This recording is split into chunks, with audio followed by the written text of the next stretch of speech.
Hello everyone, I'm Asta Churhe from Pupil Dental Academy, Pupils University situated in Bhopal. We are glad to bring you the carving videos guided by Department of the Oral Pathology and Microbiology. And in this video, we are going for detailed view of carving of the maxillary canine. We hope this video helps. Hello everyone, now let us first start with our diagrammatic explanation of the carving. So here we start with the diagrammatic explanation. So firstly, in the wax block we have to mark all the sides like the labial, lingual, mesial and distal. After naming all the sides in a wax block, we have to draw a midline in all the four sides. Okay. After drawing the midline, moving to the next step. In the next step, we have to mark our crown and the root. As our crown measure 10 mm and the root measure 17 mm with the help of divider and scale, we will mark the crown and the root. Now moving to the next step, here we have to mark the mesiodistal dimension. So the mesiodistal dimension for the crown. Mesiodistal dimension for the crown is 7.5 mm and the mesiodistal dimension at the cervix is 5.5 mm. So these are the points with which we have to mark the dimension, that is mesiodistal dimension. So in this next step, here that is 7.5 mm, that is a mesiodistal dimension for the crown, and that is 5.5 mm, that is a mesiodistal dimension of the cervix. So we have to join these lines. Okay, these are the lines we have to join. After joining this line, we will get the trapezoidal outline like this, and then we have to remove the excess of the wax. So after removing the excess of the wax, here you can see that we got the trapezoidal outline. This is our trapezoid. So in this trapezoid, further we have to divide this trapezoid into the three equal parts. Okay, like this. And this is first, second, third, that is incisal, middle and the cervical part. And we have to draw the midline. So now moving to the next step, that is marking the mesiodistal slope. So for the mesial side, the slope should be between the incisal and the middle line. Okay, here. And for this, it should be between the middle and above the cervical and in the middle portion, like this. Okay, we have to mark, and we have to remove this excess of the wax to get our dimension.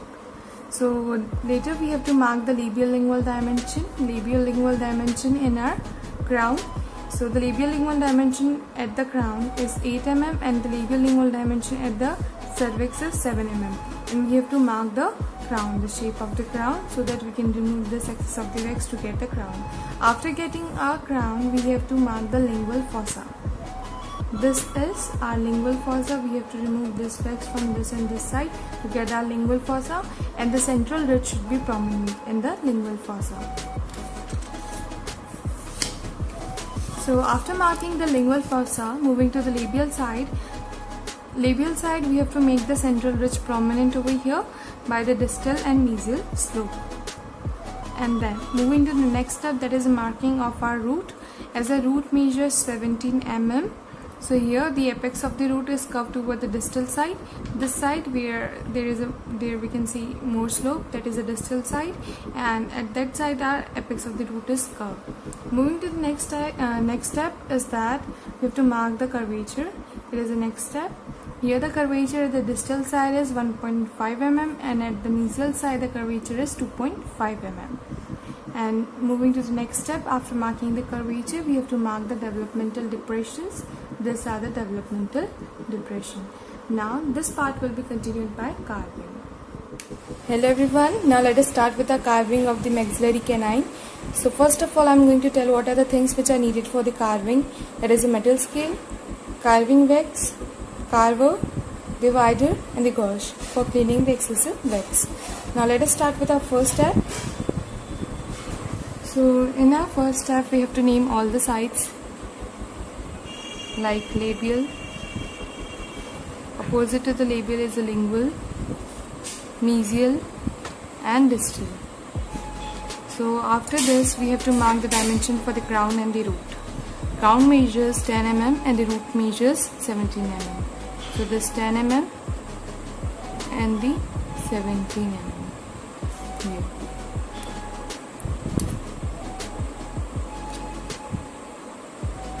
So here you can see that I have marked in all the four sides for the crown and for the root. Now moving to our next step is that we have to draw the midline.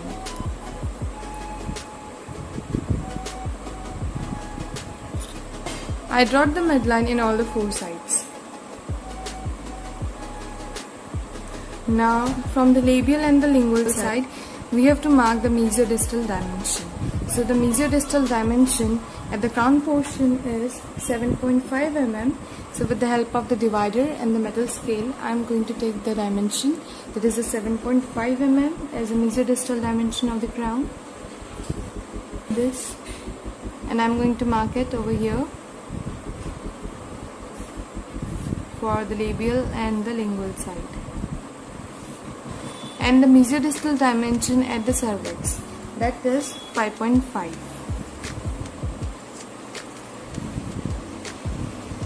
So here I am marking it in the labial and lingual side.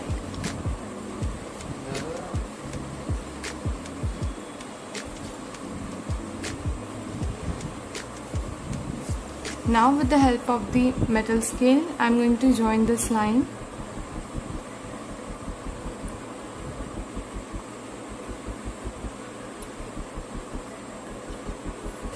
So here you can see that I have joined these lines and I've got the trapezoidal outline. So here you can see that I have removed the wax from this side. Okay, this side is completed. Now I'm going to, in the same way, I'm going to remove the wax from this side also. Okay. So here you can see that I have removed the wax from both the sides and I got the trapezoidal outline. After getting the trapezoid, we have to divide our crown portion into 3 equal parts.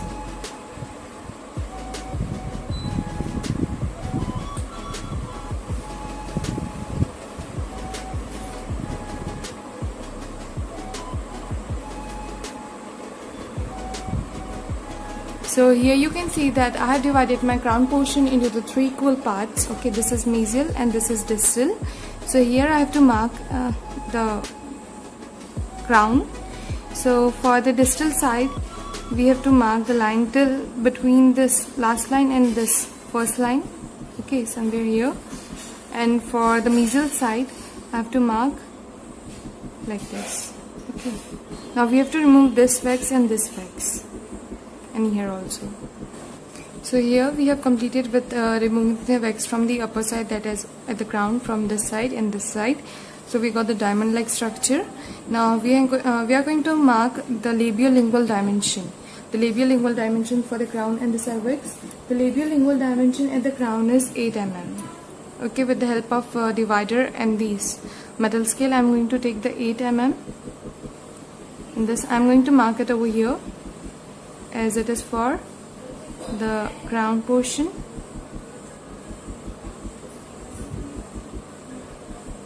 And the labiolingual dimension for the cervix is 7 mm.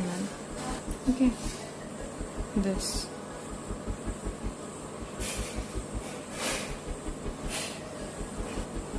Now I am going to draw the crown over here.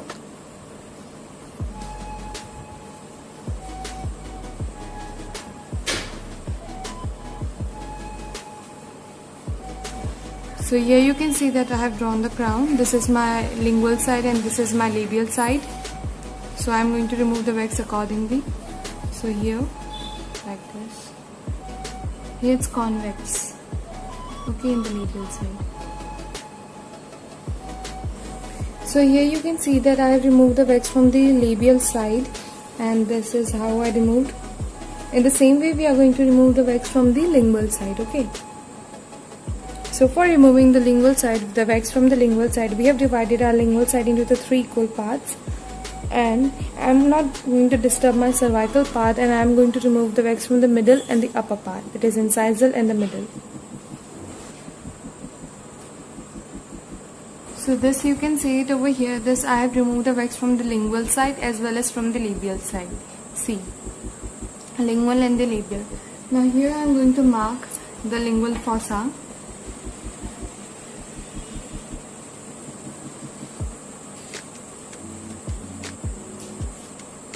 So the central ridge should be prominent over here. while marking the lingual fossa, the central ridge should be prominent. So here you can see that I have marked the lingual fossa like this. So you can clear it with the help of the gauze.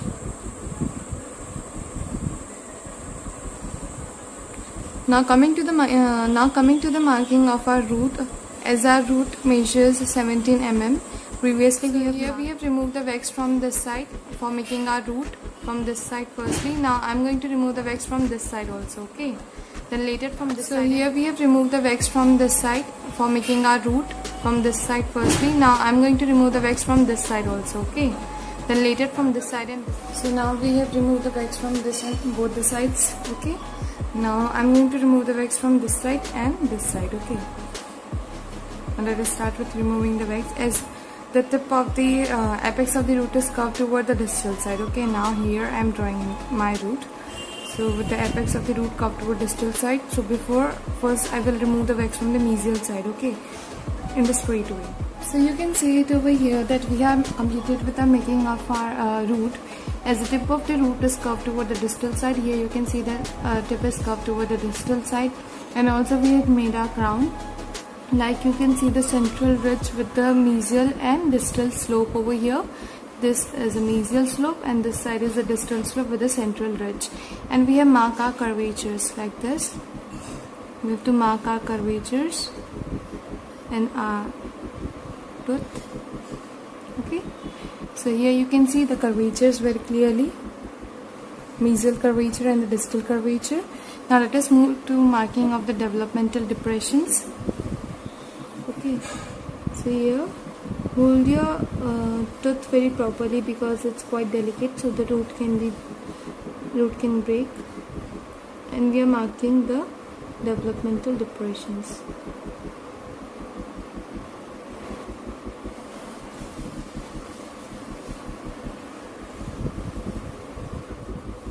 So here you can see the developmental depression I have marked in a canine, and also a canine is completed with the distal side is more bended distal slope, okay, and the mesial and the central ridge also you can see it over here with the distal and the mesial slope,